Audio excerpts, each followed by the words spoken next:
ঠিক না বেটি? আবার কোন কোন মানুষকে আল্লাহ মার গর্ভ থেকে ওলি বানাইয়া দুনিয়াতে বানাইয়া, এরা কত বড় ভাগ্যবান! সুবহানাল্লাহ। যেমন আব্দুল কাদের জিলানী রাহমাতুল্লাহ আলাইহি, উনাকে আল্লাহ মার গর্ভ থেকে ওলি বানাইয়া দুনিয়াতে পাঠাইছে। উনি ছিলেন মাদার জাত ওলি। একদিন এক মুরিদে ওনাকে প্রশ্ন করলেন, হুজুর আপনি যে আল্লাহর ওলি হয়েছেন টের পাইছেন কোন সময়? তাই ঘুমাইতেছে না। আব্দুল কাদের জিলানী বলেন, এ আমার মুরিদ, আল্লাহ যে আমাকে ওলি বানাইছে এটা আমি শিশুকালে বুঝে ফেলেছি। বলেন সুবহানাল্লাহ।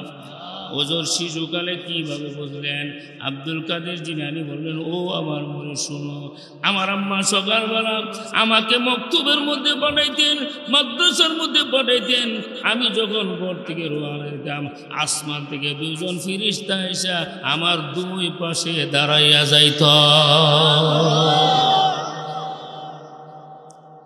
একজন ফেরেশতা আমার ডান পাশে, আরেকজন ফেরেশতা আমার বাম পাশে। দুইজন ফেরেশতা আমাকে মাদ্রাসার মধ্যে নিয়ে যাইত। দাঁড়িয়ে দেখতাম বসবার মতন কোনো জায়গা নাই, তখন আমি দাঁড়িয়ে থাকতাম, বসবো কিভাবে? ওই সময় দুইজন ফেরেশতা মাদ্রাসার ছাত্রগুলিকে ডেকে বলতো, ও মাদ্রাসার ছাত্ররা, তোরা একটু জায়গা করে দে, আল্লাহর ওলি আব্দুল কাদের জিলানী হাজির হইয়া গেছে। সেদিন থেকে আমি বুঝছি আল্লাহ আমারে ভেলায়ত দান করছে। আরো জোরে আরো জোরে।